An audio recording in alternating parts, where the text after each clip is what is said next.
Hello बच्चों, let's see this question. p plus q square equals to p square plus 2pq plus q square equals to 1 represents an equation used in option A population genetics, option B Mendelian genetics, option C biometrics, and option D molecular genetics. Now let us see the key concept that is applicable in this case. So in this case, the key concept that is applicable is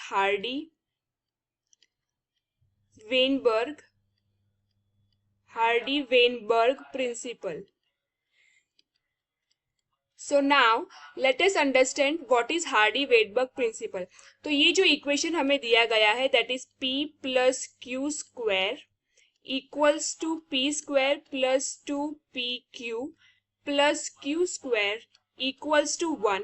ये जो equation है वो derive हुआ है based on the Hardy Weinberg principle. Now ये equation क्या show करता है? So it help us to understand what genetic variation कि कोई भी पॉपुलेशन में कितना जेनेटिक वेरिएशन हुआ है over the time. So this is what the equation is. Now हमें ये देखना है कि ये जो इक्वेशन है वो कौन से टाइप के जेनेटिक्स मतलब कौन से टाइप के जेनेटिक्स में होता है. ऑप्शंस दिए गए हैं हमें: population genetics, Mendelian genetics, molecular genetics and biometrics. So let us see. Option B से शुरू करेंगे. तो ऑप्शन बी में दिया है मेंडेलियन जेनेटिक्स. नाउ ये जो मेंडेलियन जेनेटिक्स है वो किसकी बात करता है? They focuses on inheritance of traits या ट्रेड्स मतलब कैरेक्टरिस्टिक्स. ये इनहेरिटेंस की बात करते हैं किसमें से? From parents to the offspring. मतलब कि ये जो है सिर्फ इनहेरिटेंस की बात कर रहे हैं. यहाँ पे there is no any involvement of genetic variation की कोई बात यहाँ पे नहीं होती है. So therefore Mendelian genetics can not be the correct option. Moving forward, option C की बात करें तो ऑप्शन सी में दिया गया है बायोमेट्रिक्स. नाउ बायोमेट्रिक्स जो है this is a concept that refers to statistical analysis. यहाँ पे स्टैटिस्टिकल एनालिसिस होता है, statistical analysis of biological data, and this includes various aspects of genetics. ये genetics के बहुत सारे aspects को नोट डाउन करता है, but it is not related to population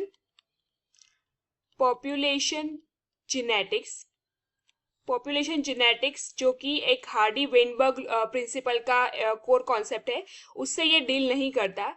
And they do not show any genetic variation. So therefore this is also not the correct option. Moving forward, option D की बात करें तो option D में दिया गया है मॉलिक्यूलर जेनेटिक्स. नाउ ये जो मॉलिक्यूलर जेनेटिक्स है they particularly do the studies on the structure. ये स्ट्रक्चर एंड फंक्शन की बात करते हैं मॉलिक्यूलर लेवल पे मतलब structure and function of genes की स्टडी करते हैं. And they are more of focusing on, ये किस पे फोकस करते हैं? जीन एक्सप्रेशन पे एंड देन जीन रेगुलेशन पे एंड ये जो है ये दोनों चीज़ों पे मोस्टली फोकस करते हैं. And they do not have any connection and do not involve the use of Hardy Weinberg principle. And therefore ये जो मॉलिक्यूलर जेनेटिक्स है that is also not the correct option. Moving forward, option A. तो option ए में दिया है population genetics. सो हमने पहले ही discuss किया कि ये जो इक्वेशन दिया गया है that is derive from the Hardy Weinberg principle. And Hardy Weinberg का जो कोर कॉन्सेप्ट है वो है पॉपुलेशन जेनेटिक्स. ये जो इक्वेशन है that talks about the population and उसका genetic and what are the variation in the gene and the frequency of allele.